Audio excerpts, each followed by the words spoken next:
तर एकीकडे संयुक्त राष्ट्रांना आता पाकिस्तानला फटकारलेला आहे। पाकिस्तानने शांती बहालीसाठी प्रयत्न करावेत असं संयुक्त राष्ट्राचं म्हणणं आहे। नागरी भागात पाकिस्तानचे हल्ले हे चिंताजनक असल्याचं यूएनने म्हटलंय। पाकिस्तानने शांती बहालीसाठी प्रयत्न करावेत असा सल्ला सुद्धा संयुक्त राष्ट्रसंघाने दिलाय।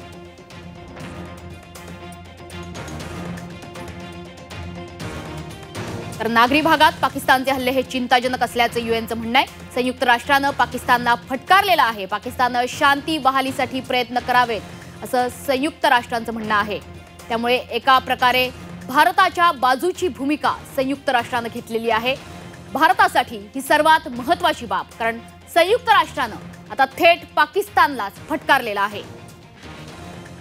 पाकिस्तानने शांतीसाठी प्रयत्न आधी करायला हवेत असा सल्ला सुद्धा संयुक्त राष्ट्राने दिलेला आहे। नागरी भागात पाकिस्तानने हल्ले थांबवावेत, नागरी भागांमध्ये पाकिस्तानने हल्ले करू नयेत असा सल्ला संयुक्त राष्ट्राचा आहे। शांतीसाठी पाकिस्तानने प्रयत्न करावे, कोणतीही आगळीक करू नये असा सल्ला संयुक्त राष्ट्राने पाकिस्तानला दिलाय।